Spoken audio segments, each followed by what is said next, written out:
L'histoire commence en l'an 4386. Les gens partout à Uaxu pratiquaient la cultivation et profitaient de la technologie de cultivation pour faciliter leur vie. Tout était paisible jusqu'à ce qu'une grenouille géante attaque la ville. Une escouade magique a été envoyée pour maîtriser le monstre, et sur le champ de bataille, on pouvait voir un petit garçon en train de manger une collation. Ce garçon était tellement absorbé par sa collation qu'il était insensible au danger qui le guette en étant là. Il est sur le point d'être touché par la grenouille géante quand l'un des membres de l'escouade magique, Zuoyi, le met en sécurité. Des années plus tard, Zuoyi est maintenant salué comme le héros qui a sauvé la ville, en battant la grenouille géante tout seul. C'est le premier jour de la nouvelle année scolaire pour la faction 60. Un étudiant de première année, aux cheveux noirs et aux yeux rouges, entre dans l'école quand il est approché par deux étudiants de classe supérieure. Il l'identifie comme l'étudiant avec un pouvoir spirituel de puissance 5. Les deux promettent de bien s'occuper de lui. Le nouvel étudiant indifférent les remercie, mais il le harcèle pour obtenir une somme d'argent de protection. Soudain, un rayon doré vient se précipiter vers le sol devant les aînés, les envoyant tous deux voler. Du toit, une fille souriante réprimande les garçons pour avoir harcelé quelqu'un avec une force inférieure à la leur. Tandis que les autres étudiants stupéfaits l'identifient comme la légendaire fille de l'association de la cascade Uago, Sunrong. Un étudiant lui dit de descendre et Sunrong atterrit gracieusement devant le nouvel étudiant. La fille sourit tout en promettant de façon fantaisiste de protéger le nouvel étudiant. En réponse, celui-ci lui donne de l'argent en remerciement avant de partir. Tant Sunrong que les autres étudiants observateurs sont complètement stupéfaits par le comportement apathique du garçon. Puisque c'est le premier jour d'école, les étudiants de première année doivent subir un test pour déterminer dans quelle classe ils seront. Les étudiants ayant d'excellents résultats feront partie de la classe élite. Pour leur test, ils doivent affronter l'incarnation de la force spirituelle de la grenouille géante et doivent frapper sa tête de toute leur force. La grenouille géante est en réalité scellée à l'intérieur de l'école, et à l'insu de tous. Mais la grenouille profite de l'occasion et absorbe des morceaux de la force spirituelle des étudiants à chaque fois qu'elle est frappée. Il reste encore un peu et elle aura suffisamment de force pour briser le sceau. Parmi les nombreux étudiants qui ont tenté de frapper la grenouille, la plus impressionnante est la fière et gracieuse Sunrong, avec une valeur de force de 2019. Cela déclenche des cris d'admiration. Béni par la beauté, l'argent et le pouvoir. C'est alors au tour du nouvel étudiant dont le nom est Wang Ling. Comme on peut s'y attendre, les étudiants autour de lui sont plutôt sous-estimés après la performance impressionnante de Sunrong.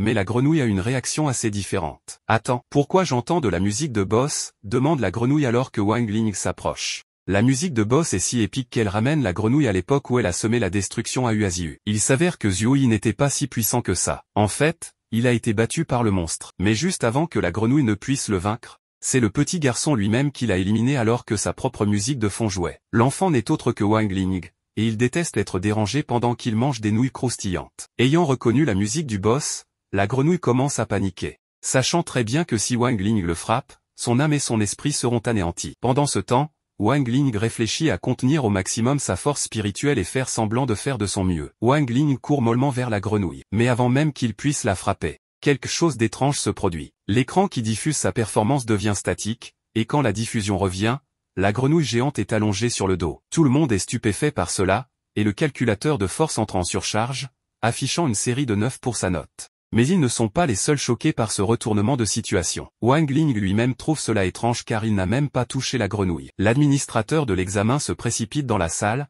bouleversé par ce qui est arrivé à la grenouille. Alors qu'il déplore sa disparition apparente, Wang Ling évalue rapidement la situation et déduit que la grenouille fait semblant d'être morte. Sa force spirituelle restante s'est transformée en un corps spirituel et s'est échappée. Après, l'administrateur de l'examen se lève et assigne Wang Ling à la classe élite. C'est maintenant la première leçon d'invocation de la classe élite. Leur professeur mentionne que la force du corps spirituel qu'ils invoquent est proportionnelle à leur niveau de force. La classe invoque toutes sortes de choses, des baguettes magiques de filles aux figurines d'anime. Sunrong, étant sur un autre niveau parmi les autres, invoque l'âme d'un chien errant. Lorsque les autres étudiants louent leur déesse d'avoir invoqué une bête démoniaque, Sunrong sourit en réponse et répond qu'elle ne peut pas invoquer quelque chose d'aussi fort. Mais intérieurement, la fille est furieuse, se demandant combien de pouvoir il faut pour invoquer ses forces démoniaques. Quant à Wang Ling, il n'a pas encore invoqué quoi que ce soit car il est méfiant de ce qu'il pourrait invoquer. Mais sa prof insiste pour qu'il le fasse. En utilisant une goutte de sa transpiration, Wang Ling finit par invoquer la grenouille géante,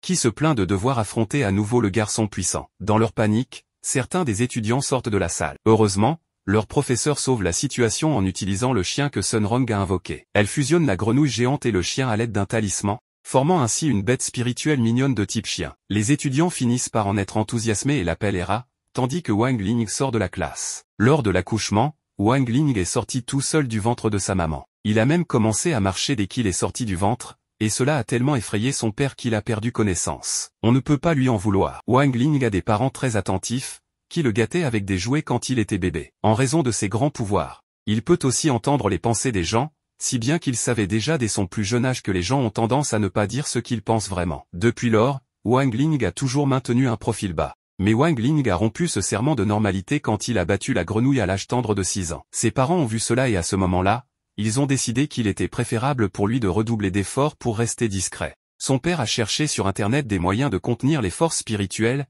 et Wang Ling a réussi à contenir sa quantité écrasante d'énergie spirituelle avant d'entrer à l'école primaire. Il travaille également sur un amulette pour réduire définitivement sa puissance spirituelle. Le jour de son 7e anniversaire, Wang Ling a failli mettre le feu à leur maison en soufflant trop fort sur les bougies. À une autre occasion, ses pouvoirs ont envoyé ses amis voler loin de lui. Pour une raison quelconque, leurs vêtements ont même été enlevés. Aussi impressionnant que soit son fils, sa mère a insisté sur le fait qu'elle voulait juste qu'il mène une vie normale. De même, Wang Ling n'est pas étranger aux efforts laborieux de ses parents au cours de la dernière décennie. Il sait très bien qu'ils ont beaucoup sacrifié pour s'assurer qu'il puisse mener une vie ordinaire et être un garçon normal. Ainsi, au cours des 10 dernières années, il prend des pilules spéciales qui réduisent sa force spirituelle. Il a également résolu de ne jamais trop exercer ses pouvoirs avant que la nouvelle amulette plus efficace ne soit terminée. À l'école, Sun Rong et leur camarade de classe au sang chaud, Shen Chao, se présentent comme candidats à la présidence de classe. Wang Ling ne veut rien avoir à faire avec cela, car être président va à l'encontre de sa discrétion habituelle. En se promenant dans l'école,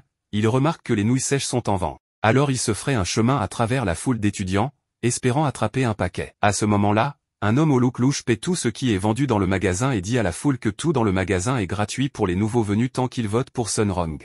Shen Chao et son ami remarquent cela et proclament que solliciter des votes est de la triche, mais Sun Rong arrive, disant qu'elle ne fait que démontrer ses capacités. Quant à Wang Ling, il ne se soucie que des nouilles sèches. Donc il dit qu'il donnera à Sun Rong 5 votes pour 5 paquets de nouilles sèches. Sun Rong utilise alors l'art de la séduction pour séduire les étudiants et les inciter à voter pour elle. Même son rival, Shen Chao, est sous son charme. En classe, ils discutent des arts anciens de confinement, qui inclut le sort de séduction que Sun Rong a utilisé sur les étudiants. Sun Rong panique et craint que le professeur ait percé à jour ses manigances. Le professeur explique que la séduction utilise des incantations avec des sauts manuels pour projeter la force spirituelle de l'utilisateur sur les autres, les transformant en fans de l'utilisateur. Alors que le professeur discute de cela, Wang Ling se rend compte de ce que Sun Rong a fait plus tôt. Il se souvient qu'il lui a donné une pilule en échange des nouilles sèches, il ne peut donc plus être sous son charme. Il lui fait signe que les nouilles sèches sont délicieuses. Mais Sun Rong comprend mal cela et pense qu'il veut qu'elle consomme la pilule qu'il lui a donnée. Elle le fait, pensant qu'il veut l'aider à être délégué. En même temps,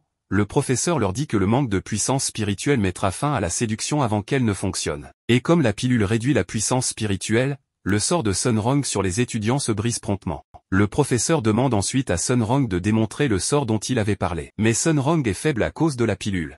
Alors elle finit par trébucher sur une canette. Cela laisse à Wang Ling la responsabilité de démontrer le sort à sa place. Après cela, les élections de classe ont lieu et Shen Chao l'emporte. On dirait que Sun Rong a retenu la leçon. Le jour suivant, les élèves de première année ont leur cours de raffinage de pilules. Chaque étudiant doit apporter son propre fourneau à l'école. Shen Chao, quant à lui, apporte un grand chaudron en cuivre. Il dit que son arrière-grand-père a utilisé le chaudron pour raffiner des pilules dorées de niveau 9. Donc il vise probablement les mêmes résultats. Comme toujours, Sun Rong fait une entrée remarquable à l'école, mais elle n'est pas tout à fait elle-même. La première chose qu'elle fait est d'approcher Wang Ling, qui remarque immédiatement le symbole de séduction sur le dessus de sa tête. Réalisant qu'elle a été affectée par son sort de séduction la veille, il brise rapidement le symbole, et Sun Rong est libéré du sort. En classe, les élèves sont invités à fabriquer des pilules de vitalité. Leur professeur effectue rapidement une démonstration, puis encourage les élèves à fabriquer les pilules par la suite. Sun Rong a apporté une machine de raffinage de sa fabrique familiale, tandis que Wang Ling utilise un four à micro-ondes. En plein cours, le chaudron de Shen Chao explose. Il court hors de la salle en pleurant, disant que son père va sûrement le fouetter. Il faudra environ 7 heures pour que les pilules soient raffinées, alors le professeur fait sortir les étudiants de la salle d'abord pour revenir plus tard. Mais à l'insu de la classe, un méchant sinistre se cache dans les ombres, et ce méchant est Hera. Maintenant qu'il est laissé seul dans la salle, le chien prévoit de manger un des fourneaux magiques des étudiants. Heureusement, Wang Ling arrive juste à temps avant que Hera puisse l'avaler et il le balance hors de la pièce. Toujours perturbé par les dégâts causés à son chaudron, Shen Chao se rappelle comment il a supplié son père de lui permettre d'apporter le chaudron familial à l'école. Pendant ce temps, Wang Ling lave le fourneau de Gohao, qu'il a sauvé du méchant chien. Gohao le voit le tenir et lui demande une explication. Wang Ling explique que Hera a mis le fourneau de Gohao dans sa bouche, alors il l'a sorti pour le laver. Pendant ce temps, un démon mental a déjà pris possession de l'esprit de Shen Chao. Quant à Gohao, il essaie de tirer sur Wang Ling avec sa potion pentatoxique pour avoir touché à son chaudron. Hélas, Shen Chao est celui qui reçoit et absorbe une partie de la potion. Wang Ling tente de guérir Shen Chao avec ses pouvoirs mais Gohao l'arrête et l'encourage à l'aider à fabriquer lui-même un antidote. Bien qu'il pense que les effets de la potion ne sont pas si graves, il finit par céder à Gohao, qui est très dramatique. Pendant qu'il fabrique la potion, Hera s'approche du fourneau pour essayer de le manger à nouveau, mais Gohao déjoue rapidement ses efforts. Cela les amène à apprendre que Hera peut accélérer le processus de chauffage. Wang Ling est surpris d'apprendre cela. Alors Hera arrogant qu'il affirme que son truc est de manipuler les lignes temporelles. Ainsi, les deux garçons mal intentionnés décident d'exploiter le pauvre Hera pour accélérer les choses. En plus d'être utilisé pour ses pouvoirs, Hera est également utilisé comme cobaye par Gohao. Peut-être aurait-il dû simplement laisser Wang Ling l'anéantir après tout. Peu de temps après, leur professeur et d'autres camarades de classe se dirigent vers la salle. Gohao essaie de les retarder, mais échoue. Heureusement, Wang Ling est assez rapide pour cacher Shen Chao, le rendant invisible. L'enseignant inspecte le four de Gohao et trouve une pilule dorée, ce qui lui vaut une note assez élevée. Surpris, Gohao est presque prêt à pleurer car il suppose que Wang Ling a mis la pilule qu'il a fabriquée dans son four. En ce qui concerne Wang Ling, son four a produit une pilule brûlée, ce qui lui vaut une réprimande de l'enseignant. Cela rend Gohao encore plus émotionnel car il pense que Wang Ling a pris la responsabilité à sa place afin qu'il puisse obtenir une meilleure note. Ainsi, Gohao le considère comme son ami pour la vie. Mais en réalité, Wang Ling n'a rien fait du tout. Sa micro-onde a produit une pilule médiocre, et la pilule dorée que Gohao a fabriquée était dans son four pendant qu'il fabriquait l'antidote. Finalement, Shen Chao reprend enfin connaissance. Et Gohao lui raconte qu'il l'a trouvé évanoui par terre d'épuisement, en dirigeant son attention vers le chaudron réparé derrière lui, ce qui fait pleurer Shen Chao de gratitude. Se tournant vers Wang Ling, le garçon en larmes lui donne un câlin passionné. Mais ce que Shen Chao ne sait pas, c'est que son chaudron réparé est entièrement grâce à Hera, qui reste sans remerciement dans tout cela. À la fin d'une autre journée d'école, les élèves commencent à se préparer pour rentrer chez eux. Cependant, Sun Rong s'approche de Wang Ling, et lui demande s'il a un engagement pour le lendemain. Les camarades de classe sont stupéfaits par cette question. Après tout, la prodige aurait-elle un intérêt pour ce garçon faible et impopulaire? Wang Ling ne répond rien au départ. Pendant ce temps, deux individus étranges, portant des masques de lapin, les observent à distance. L'un d'eux tient un fusil de précision. Ces deux hommes suivent les ordres d'une mystérieuse personne qui leur donne le feu vert pour tirer sur Sun Rong. En recevant cette instruction, le tireur est incapable de passer à l'action, paralysé par la pression intense émanant de Wang Ling, simplement par son regard. À ce moment, le directeur appelle Wang Ling dans son bureau, et en quittant les lieux, Wang Ling sort sans même se rendre compte qu'il était dans la ligne de mire des tireurs. Frustrés, les criminels reçoivent l'ordre de quitter les lieux, leur cible étant hors de vue. Cependant, ils ne se rendent pas compte qu'ils sont observés par le chien vert. Pendant ce temps, Wang Ling se dirige vers le bureau du directeur, et l'école est en effervescence, les rumeurs allant bon train, la prodige aurait un rendez-vous avec le garçon le plus insignifiant du collège. En entrant dans le bureau, Wang Ling rencontre Zouyi, le grand héros qui a sauvé la ville du crapaud géant il y a des années. Zouyi demande au directeur de lui laisser un moment seul avec Wang Ling. Une fois seul, le guerrier avoue au garçon qu'il se souvient du jour de la bataille en ville, et qu'il sait que c'était lui, Wang Ling, qui avait vaincu le monstre. Heureux d'avoir enfin retrouvé cet enfant des années plus tard, Zouyi s'agenouille devant lui, implorant qu'il devienne son maître et lui enseigne comment devenir plus puissant. Wang Ling, mal à l'aise face à cette situation, utilise un sort de 100% d'oubli. Ce sort fait perdre complètement à la cible la mémoire d'un événement spécifique. Cependant, s'il est mal utilisé, il peut laisser la personne dans un état végétatif. Wang Ling l'utilise avec seulement 50% de sa puissance pour éviter d'endommager son corps. Après qu'une grande lumière bleue s'échappe du bureau, Wang Ling quitte les lieux comme si de rien n'était. Alors qu'il s'éloigne pour manger un snack, le chien vert s'approche et, à travers lui, Wang Ling découvre que les individus masqués étaient bel et bien de véritables criminels. Le lendemain, Wang Ling se réveille et, en ouvrant la fenêtre de sa chambre, il remarque une foule de gardes du corps, et d'autres personnes rassemblées pour attendre sa sortie. Pendant son petit déjeuner, ses parents sont ravis, car Sun Rong, en plus d'être belle, appartient à une famille riche. Elle leur offre même un cadeau, une boîte de pilules rares, utilisée uniquement par les familles de la haute société. Wang Ling et Sun Rong sortent ensemble en ville, mais ils sont toujours surveillés par ces mystérieux individus portant des masques de lapin. Ils planifient quelque chose contre Sun Rong. Le lieu choisi par la jeune fille est un endroit appelé Terre des Rêves, un projet immobilier appartenant à sa famille. Cependant, les deux individus masqués les poursuivent déjà et ont fait plusieurs gardes de sécurité parmi leurs victimes. Wang Ling et Sun Rong s'approchent d'une statue, où un employé commence à expliquer le monument. Il précise que la statue a été construite grâce à un pouvoir spirituel et que si quelqu'un mettait sa main dans la bouche de la statue, elle serait capable de prédire les événements futurs de cette personne. Sun Rong, curieuse, prend la main de Wang Ling pour tester ce pouvoir. À ce moment précis, l'un des criminels tire avec un pistolet silencieux dans leur direction. Avec un réflexe incroyable, Wang Ling attrape la balle avec ses dents. Il décide alors de contre-attaquer en utilisant son pouvoir spirituel, projetant le criminel au loin avec un impact impressionnant. Sun Rong, stupéfaite, lui demande comment il a pu accomplir un tel exploit. Wang Ling, pour éviter qu'elle ne se souvienne de cet événement, émet une lumière bleue de son doigt, effaçant la mémoire de Sun Rong ainsi que celle de l'employé. Sun Rong, ne se rappelant de rien, poursuit sa visite avec Wang Ling, sans savoir qu'ils sont toujours suivis par les deux criminels. Wang Ling utilise des moyens ingénieux pour se débarrasser des poursuivants dans chaque attraction qu'il visite, que ce soit les montagnes russes ou les machines à peluche. À chaque fois, il efface la mémoire de Sun Rong pour qu'elle ne réalise pas qu'ils sont poursuivis. À la fin de la journée, les deux décident de clore leur incroyable sortie par un tour de grande roue. Mais en montant, ils sont de nouveau suivis par les malfaiteurs, qui occupent la cabine juste derrière eux. Au sommet de la grande roue, alors qu'un feu d'artifice illumine le ciel, les criminels sautent dans leur cabine et pointent leurs armes sur eux. Ils se présentent comme membres d'une organisation secrète. Cependant, leur chef, qui les écoute à distance, leur reproche immédiatement d'avoir révélé leurs intentions. À la base de la grande roue, Zhuyi, le grand héros, observe la scène. Lui et ses compagnons arrivent rapidement sur leurs épées volantes, prêts à mettre fin à cette menace. Sun Rong se place devant Wang Ling pour le protéger, mais le jeune garçon, observant la situation, se lève lentement et, avec un geste de la main, projette l'un des criminels au loin avec son pouvoir. Le deuxième malfaiteur, terrifié par l'immense énergie de Wang Ling, est lui aussi projeté au loin.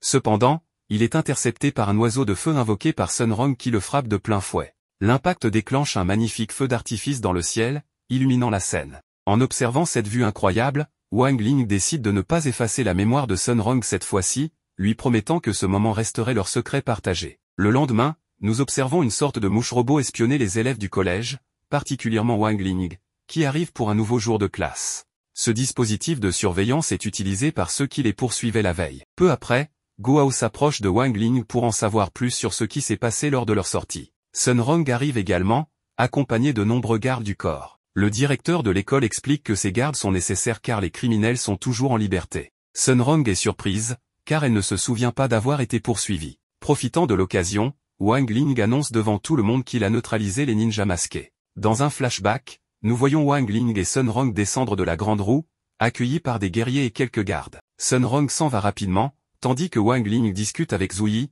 le héros, qui lui confie avoir été impressionné par son incroyable pouvoir. Cependant, Wang Ling utilise son pouvoir pour effacer la mémoire de Zhuyi, modifiant ses souvenirs pour qu'il pense être celui qui a vaincu les criminels. Zhuyi ajoute que le chef de l'organisation ninja est furieux de la situation. En réponse, il renforce la sécurité autour de Sun Rong, installant davantage de policiers et de gardes, et l'emmène dans une salle spéciale protégée par une magie de scellement, empêchant quiconque d'y entrer sans autorisation.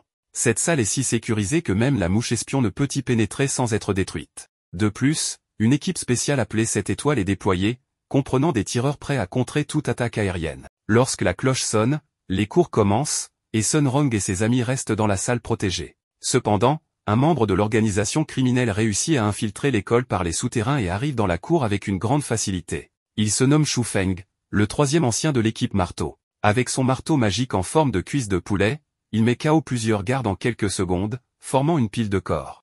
Pour finir avec style, à la manière d'un joueur d'Assassin's Creed, il saute dans une botte de foin et neutralise le dernier garde. Cependant, il remarque qu'il a déjà été repéré par une caméra de surveillance, qu'il détruit immédiatement. Zhuyi, ayant tout vu, prend des mesures rapides pour alerter les gardes. Mais un groupe d'élèves ne semble pas s'en préoccuper et continue tranquillement à échanger des messages sur leur téléphone. Wang Ling, lui, joue à un jeu et reçoit un message indiquant qu'il sera bientôt récompensé par un immense paquet de nouilles croustillantes livrées par drone. Pendant ce temps, les gardes de l'école, en alerte, sont pris par surprise lorsqu'un brouillard vert envahit les couloirs. Au loin, un ninja apparaît, Shu Ying, le deuxième membre de l'équipe marteau, spécialiste des poisons, armé d'une terrible massue. Il invoque un sort de marteau météore, provoquant une explosion massive qui projette les gardes par les fenêtres. Il continue d'avancer dans le couloir mais est surpris par Wang Zukang, l'instructeur du collège.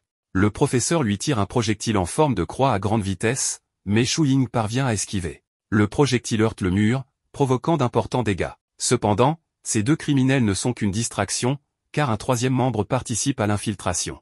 Il s'agit de Shu Jian, le chef de l'équipe marteau. Grâce à son pouvoir d'invisibilité, même les guerriers les plus expérimentés ne peuvent détecter sa présence. Patient, il concentre son énergie pour porter un puissant coup avec son gigantesque marteau sur le sceau protégeant la salle du directeur. Pendant ce temps, Wang Ling et ses amis remarquent que le combat entre l'instructeur et le ninja empoisonneur a déjà commencé. L'instructeur, bien que vieillissant, esquive avec agilité les nombreux coups portés par son adversaire. À un moment critique, l'ennemi utilise un sort pour agrandir son arme et l'abattre sur l'instructeur, pensant l'avoir vaincu. Cependant, l'instructeur libère une aura dorée intense qui détruit complètement l'arme géante grâce à une force surhumaine. Il se dirige calmement vers son adversaire pour terminer le combat, mais est surpris par un piège explosif de poison. Heureusement, il recule juste à temps, évitant ainsi tout dommage.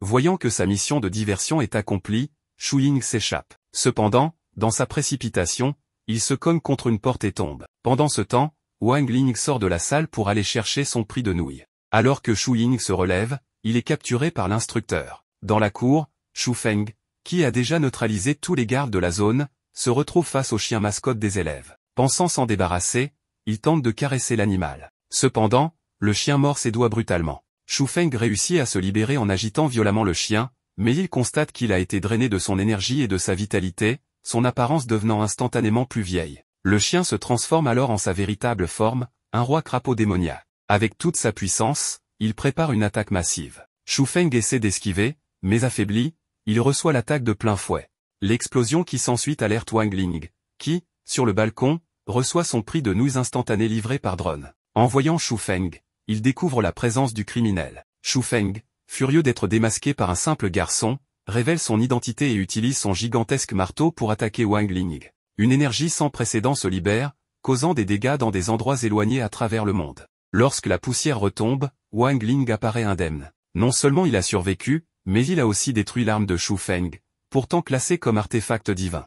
Le criminel s'effondre, inconscient. Le directeur s'approche de Wang Ling pour le féliciter de son immense pouvoir, mais ce dernier utilise à nouveau son pouvoir pour effacer les mémoires, laissant croire qu'il est lui-même le héros. Alors que ses amis arrivent, il retrouve Wang Ling dans les bras d'un prétendu héros, feignant quelques blessures pour parfaire son mensonge. 10 jours après les événements, Wang Ling est chez lui, recevant des soins médicaux grâce à une technologie avancée. Sa mère entre dans sa chambre et lui demande jusqu'à quand il compte faire semblant d'être blessé. Ce matin-là, il reçoit la visite de ses amis, accompagné de quelques mascottes spirituelles. Le groupe, inquiet pour la santé de Wang Ling, propose de lui injecter une énorme seringue contenant un sang spécial censé restaurer son énergie et sa force spirituelle. Pendant ce temps, son ami Chao Shen lui apporte un bracelet envoyé par l'instructeur de l'académie. Ce bracelet représente son prochain examen spirituel, il mesure le pouvoir de chaque élève lorsqu'il est porté. Effrayé par l'énorme seringue et l'expression psychopathe de ses amis, Wang Ling bondit hors du lit, attrape le bracelet des mains de son ami et affirme qu'il va beaucoup mieux. Il annonce qu'il retournera à l'académie dès le lendemain.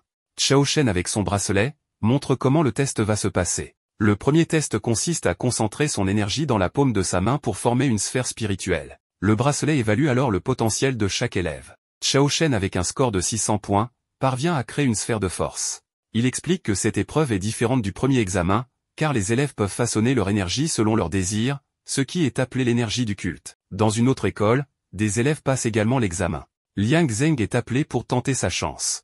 Il concentre toute son énergie dans sa main et développe un pouvoir spirituel basé sur des flammes, atteignant un score de 1950 points. Malgré son effort, ses camarades se moquent de lui, jugeant ce score bien inférieur à la moyenne. C'est ensuite au tour de Tang Jingzi. Lorsqu'il canalise son énergie, une intense aura bleue se dégage de ses mains, terrifiant ses camarades. Son nom grimpe en tête du classement national avec un score impressionnant de 4379 points, surpassant même celui du héros légendaire, Zhu Yi. De retour à l'examen de Wang Ling, son ami Gohao tente également sa chance.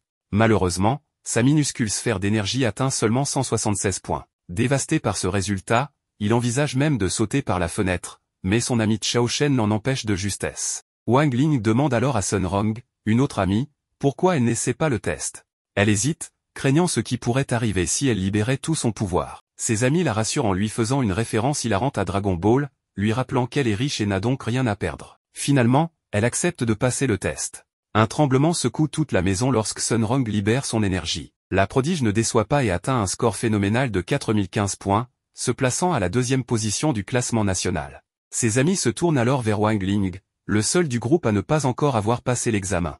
Avec réticence, il enfile le bracelet et essaie de minimiser son pouvoir au maximum. Malgré ses efforts, l'énergie qu'il génère est colossale. Wang Ling décide alors d'envoyer sa sphère d'énergie ailleurs. À la fin de l'examen, ses camarades se demandent où est passée sa sphère. La réponse est dévoilée, Wang Ling a envoyé son énergie directement dans l'espace. Lorsque le résultat de Wang Ling est calculé, son énergie est classée comme non définie ou inconnue, ce qui le place directement à la première position du classement national. L'école rivale, en observant ce score, s'interroge sur la possibilité d'un bug du système. En fin d'après-midi, ses amis le saluent avant de partir, mais Wang Ling entend Gohao dire qu'il aimerait pirater le système pour modifier son score médiocre. Cette nuit-là, les deux amis insatisfaits de leurs résultats se retrouvent devant un ordinateur pour tenter de modifier la programmation et les résultats du test.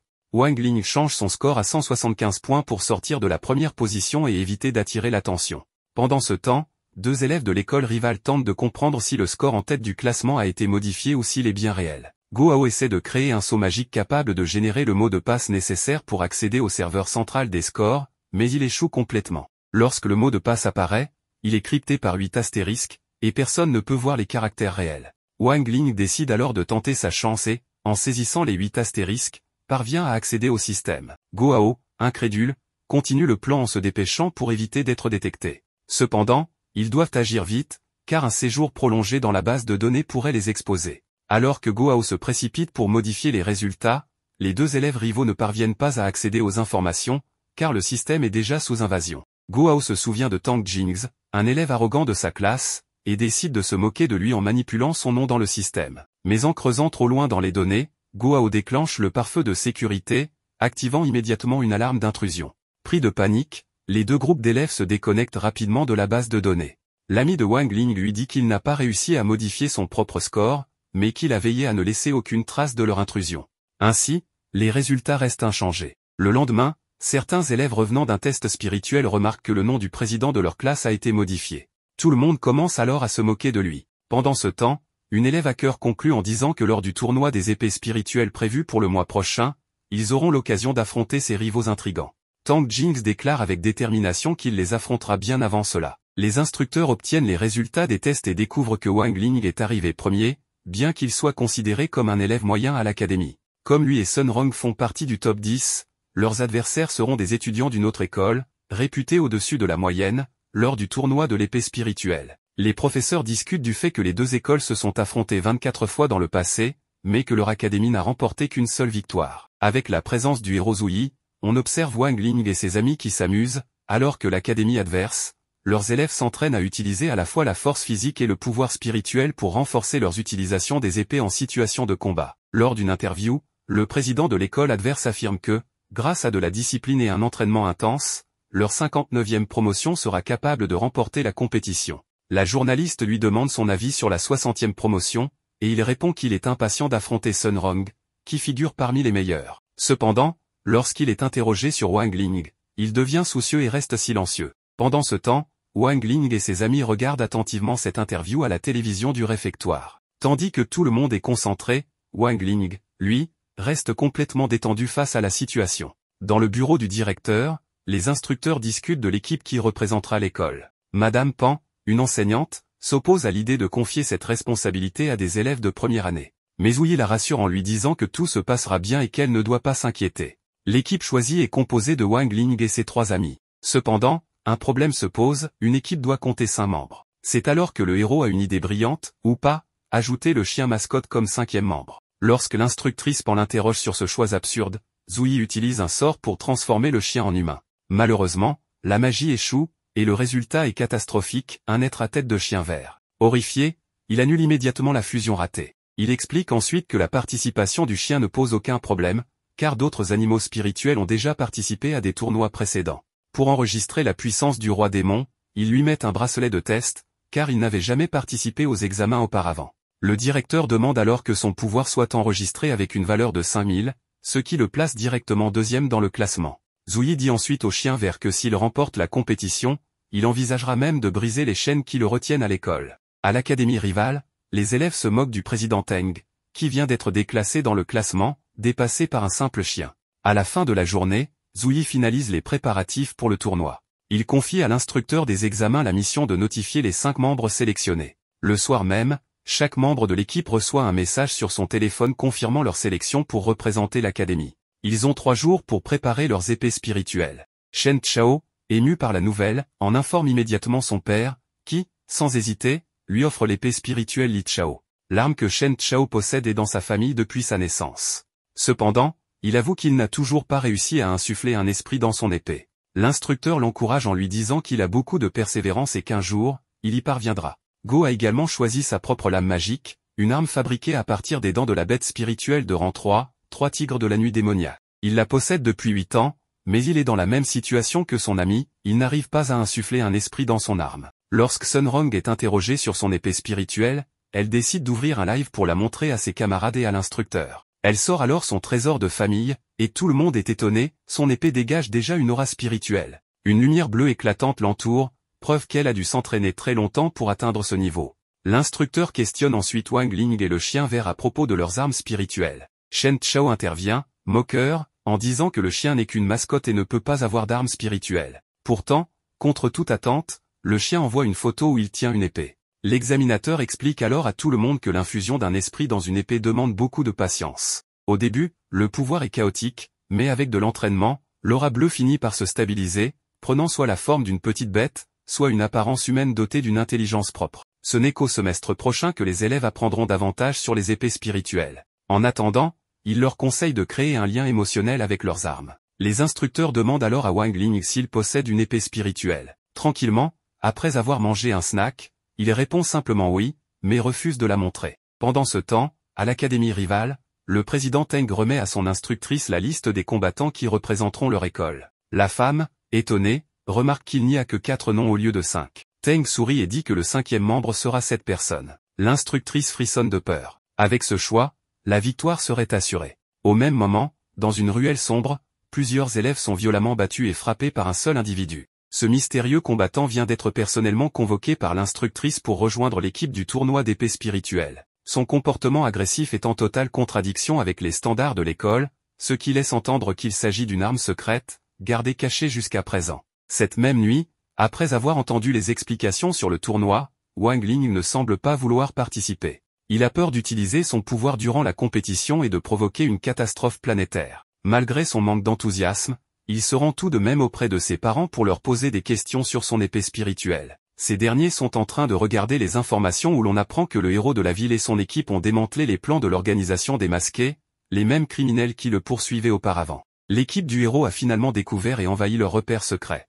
Pendant ce temps, Wang Ling monte au grenier de sa maison et y trouve une vieille boîte qui, selon lui, contient son épée spirituelle. Lorsqu'il l'ouvre, une lumière dorée éclatante en surgit. Au même instant, il reçoit un message de son instructeur, l'informant que le lendemain, il devra se rendre au camp d'entraînement. Soudain, un être spirituel en forme de petit moine sort de la boîte. Mais le protagoniste le repousse immédiatement à l'intérieur. Malgré ce contact bref, un sceau doré apparaît dans sa nuque. Le lendemain, Shen Chao et Sun Rong découvrent l'épée spirituelle de Wang Ling. Ils la trouvent très petite et enfantine, mais Sun Rong la trouve jolie. Le chien vert, en revanche, perçoit immédiatement que cet objet minuscule renferme un immense pouvoir. Quant au roi démon, il distingue une danse aura dorée entourant l'arme et le corps du garçon.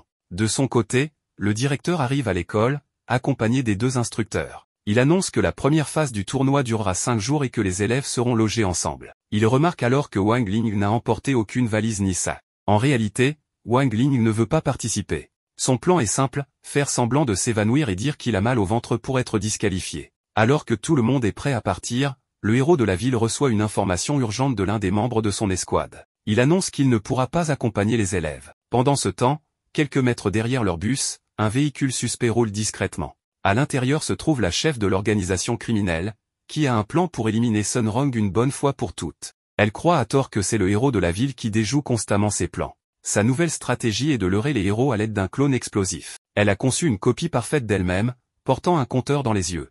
Lorsque ce compte à rebours atteindra 0, une gigantesque explosion détruira tout aux alentours. Elle utilise ensuite son clone pour tromper la police. De retour dans le bus, Wang Ling ressent une présence étrange approcher. Cependant, il n'arrive pas à se concentrer, car l'esprit de son épée sort sans son consentement. Une fois arrivés au camp d'entraînement, ils sont accueillis par l'équipe de l'académie rivale. Rapidement, un échange de regards tendus a lieu entre les instructrices. Dans le passé, elles étaient des amies et colocataires, mais elles sont désormais ennemies. L'instructrice 11e se moque de Madame Pan, disant que c'est grâce à l'argent des parents de Sun Rong que leur académie est encore sur pied, ce qui l'énerve au plus haut point. Malgré cela, l'instructrice Pan garde son calme, et demande alors à l'instructrice 11e, pourquoi elle a tenté de recruter Sun Rong dans son établissement. Soudain, elle se fige comme une statuette. Madame Pan remarque aussi qu'au sein de l'équipe rivale, il y a un élève, qui a désobéi aux ordres de l'examen final, maltraité des animaux et a été puni par la police. Pendant ce temps, Wang Ling se concentre sur son plan d'évasion. Il attend le bon moment pour feindre son malaise. C'est alors que l'instructrice de l'école rivale lance un projectile d'énergie. En un instant, le rayon traverse son corps. Voyant une occasion parfaite, Wang Ling s'effondre théâtralement au sol. Grâce à son pouvoir, l'instructrice découvre que le niveau spirituel du garçon n'est que de 5 points. Cependant, au loin, une voiture apparaît. C'est le véhicule de la chef de l'organisation criminelle. Sur le sol, Wang Ling entend l'esprit de son épée lui murmurer que le sceau limitant son pouvoir allait bientôt se briser. À cet instant précis, des marques dorées surgissent de sa nuque, et une énergie colossale explose vers le ciel, créant une pression immense autour de lui. Même la criminelle s'interroge, une divinité se cacherait-elle parmi eux? Après tout, ils ne sont censés être que des étudiants, encore loin d'avoir atteint leur plein potentiel. On découvre alors que l'origine de cette puissance incontrôlable n'est autre que son épée. La ressonance de l'épée de péché a provoqué une résonance si puissante qu'elle a stimulé et affaibli le faux sceau sur la nuque de Wang Ling. Combinée à l'attaque de l'instructrice, cette résonance a révélé son véritable pouvoir spirituel. L'esprit de l'épée confie alors qu'il avait tenté de prévenir Wang Ling de ce qui allait se produire, mais le garçon ne lui avait pas laissé le temps de parler dans le bus. C'est pourquoi tout cela est arrivé de manière totalement imprévue. Le problème maintenant est urgent, Wang Ling doit immédiatement absorber une pilule pour réduire son énergie spirituelle. Sans cela, il risque d'entrer dans un état d'instabilité extrême. De son côté, l'instructrice 11e n'arrive pas à croire que cet énorme déferlement d'énergie provienne d'un simple étudiant avec un niveau spirituel de 5. Elle interroge alors le président de classe, quelqu'un parmi eux est-il responsable de cette catastrophe? C'est alors qu'une silhouette mystérieuse et menaçante apparaît. On découvre le 5e membre de l'équipe rivale, un élève violent et énigmatique, qui a été exclu de l'école pour cause d'excès de violence. Pendant ce temps, le plan du groupe criminel s'est soldé par un nouvel échec. Alors que Zouyi pensait avoir capturé la chef de l'organisation, il se retrouve face au clone piégé, prêt à exploser. Mais dans un ultime instant, l'immortel Zouyi parvient à désamorcer la bombe, empêchant ainsi l'explosion dévastatrice. La matriarche criminelle, cependant, ne semble pas préoccupée par cet échec. Elle a déjà un autre plan en tête et décide de battre en retraite pour le moment. Quant à Wang Ling, son plan s'est déroulé à la perfection, il a réussi à simuler sa douleur abdominale et, après tout ce chaos, a été envoyé se reposer pour récupérer. Tang Jings profite de la situation pour se vanter devant Sun Rong, car il est le président du conseil étudiant. Mais la jeune fille n'a aucune envie de discuter. Il insiste, et elle lui assène un coup de poing cependant. Isabelle, la secrétaire du conseil étudiant, intervient pour l'arrêter. Shen Chao se précipite pour lui venir en aide, mais 2 autres élèves lui bloquent le passage. La secrétaire tente de rassurer tout le monde, affirmant que Wang Ling sera en sécurité. Mais en une fraction de seconde, des flammes obscures envahissent le corps du garçon. L'instructrice 11e, réagissant immédiatement, enveloppe son corps de plusieurs bandelettes en guise de protection et ordonne qu'il soit transporté à l'infirmerie. De son côté, Sun Rong, excédé par la situation, attaque directement son adversaire avec son épée. Mais une fois encore, Isabelle part l'attaque avec la paume de sa main. Voyant cela, la jeune prodige dégaine son arme, bien décidée à blesser Tang, mais cette fois-ci, c'est son propre instructeur qui intervient et la retient. C'est ainsi que l'on découvre l'identité du véritable attaquant, il s'agit du même élève mystérieux qui était posté sur le toit de l'école. Pendant ce temps, à l'infirmerie, les médecins retirent les bandelettes et se figent. Le corps de Wang Ling a disparu. Il a été téléporté loin de là, et son téléphone en a été légèrement fissuré. Le problème est critique, s'il réutilise son pouvoir spirituel dans cet état instable, il risque de provoquer une explosion d'ampleur mondiale. Paniqué, il appelle son père et lui explique toute la situation. Sans perdre un instant, son père saisit son épée et part à toute vitesse pour retrouver son fils. Il sait que le sceau sur Wang Ling est en train de se briser, et le danger est imminent. Le reste du groupe se rend à la zone d'entraînement, où on leur explique les règles du tournoi. Il existe 5 zones, chacune associée à un élément, eau, métal, terre, feu et bois. Pour gagner des points, il faut enfoncer son épée dans un rituel dédié. L'équipe qui atteint 100 points en premier l'emporte. À ce moment-là, Tang Jing s'adresse au groupe rival, si vous n'êtes que 4, vous serez disqualifié immédiatement. Mais l'un des élèves adverses riposte immédiatement, votre équipe non plus n'a que 4 membres. Soudain, une vague d'énergie traverse l'arène. Devant les yeux de tous, le 5e membre de l'équipe rivale fait son apparition. Son nom est Bufeng. À la surprise générale, il trahit sa propre école, tend une fleur ténébreuse et propose d'aider l'équipe ennemie pour équilibrer les forces. Mais la jeune fille de l'équipe adverse rejette immédiatement l'offre, malgré l'insistance insupportable de Bufeng. Shen Chao, agacé par la scène, tente de lui asséner un coup de poing. Cependant, une immense barrière d'énergie le repousse violemment, le projetant au loin. Se relevant tant bien que mal, Chen Chao se précipite de nouveau vers son adversaire. Mais cette fois-ci, il est accueilli par une pluie de coups à une vitesse inhumaine. Finalement, il est violemment écrasé contre le sol. Malgré la douleur, Chen Chao ne renonce pas. Se remémorant les enseignements de son père, il se relève, son corps entouré d'une aura rouge écarlate, et charge de nouveau. Mais Bu Feng l'arrête d'un seul geste. Il lui dit qu'il va lui arracher un bras d'une simple pression. Sans prévenir, il saisit fermement la main de Chen Chao et l'écrase, avant de le projeter brutalement contre une porte. Mais au dernier moment, Wang Ling surgit et intercepte Chen Chao en plein vol. L'instructrice Pan, observant la scène, est déconcertée par cette énergie inconnue. Son collègue lui explique alors, ce que tu vois là, c'est l'énergie négative. Sa seule fonction est de tout détruire et de tout dévorer. Même le chien spirituel, familier de Wang Ling, intervient, Wang Ling possède en lui cette énergie négative. Si jamais son sceau venait à se briser, alors ce monde ne pourra jamais échapper à la catastrophe qui s'ensuivra. Wang Ling finit par utiliser sa magie de soin sur le bras de Chen Chao, le ramenant à la normale. Cependant, le sceau est déjà à son point de rupture. L'infâme élève Bu Feng tente de vérifier le véritable niveau de Wang Ling, alors il se précipite vers lui sans la moindre hésitation. Il lui assène un coup de poing direct, mais Wang Ling l'ignore complètement et marche vers Sun Rong, à qui il tend une rose. Ce geste laisse tout le monde sans voix face à son calme, malgré tout ce chaos. Suite à cela, l'instructrice 11e conduit les élèves vers leur quartier de repos respectif. Pendant ce temps, une élève observe la scène depuis le sommet du gymnase, suivant chaque événement avec attention. Plus tard dans la journée, Bu Feng tombe nez à nez avec la mystérieuse espionne du collège. Ils commencent à discuter, mais après une pique cinglante de la part de la jeune fille, Chen Chao, vexé, la traite de vieille. Ce fut l'erreur fatale. En une fraction de seconde, il est frappé par un coup d'une vitesse fulgurante qui l'envoie valser au loin. Tentant de répliquer, il crée une immense sphère d'énergie négative, mais la jeune fille l'annule d'un simple mouvement de 2 doigts. Chen Chao est totalement paralysé et s'effondre, terrassé. Wang Ling, qui passait par là en dégustant ses nouilles croustillantes, assiste à la scène avec stupéfaction. Le combat était terminé avant même d'avoir commencé. Face à cette démonstration de puissance, il ne fait aucun doute que la mystérieuse combattante a enfin trouvé un adversaire à sa hauteur.